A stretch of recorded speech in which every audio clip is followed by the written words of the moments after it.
Howdy folks, this here is just to show you about getting full hookups. Right now we're hooked up at a 30 amp into my house, and this is running to the other side of the RV, but we have a surge protector on this particular RV plug-in here, and when these things are all green, then you're good to go.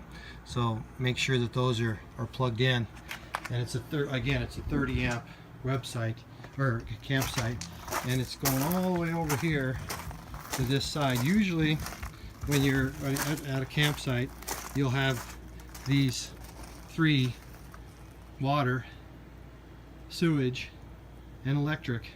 You should have those spigots and places to do this right next to each other, but sometimes they aren't always right next to each other.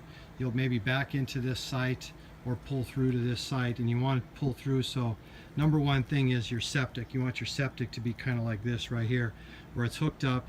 You open up your black water and your gray water, and then while you're parked at your campsite, that this water, the black and gray water, will just flow into the septic unit. Now on top of this particular end here, you want this to be secured so it isn't going to come out of that septic hole. So make sure you maybe grab a rock or some wood or something to put on top of that to weigh it down so it doesn't come out.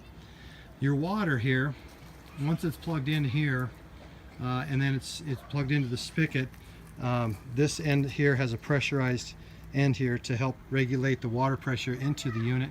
Once you have that thing plugged in like that into the RV, the water pressure in the RV will be really good, and the water again will be going through your drains and out this septic, so you don't have to worry about, you know, your tanks filling up. So make sure you turn off your water pump inside the RV, because you're plugged in to pressure water there.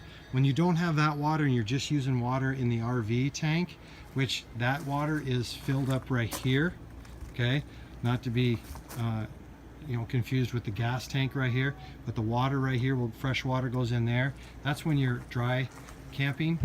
And so this right here, this water here has nothing to do with that water tank. This water is coming from this spigot right here, and it is pressurized, and you do not need the water pump. But when you don't have water hookups, you do need to keep your water pump on, and you'll be able to hear that water pump working as you're using it. Your electricity again is 30 amp. It's plugged in, comes out right there. Also in that little unit right there is cable. We have a cable hookup there.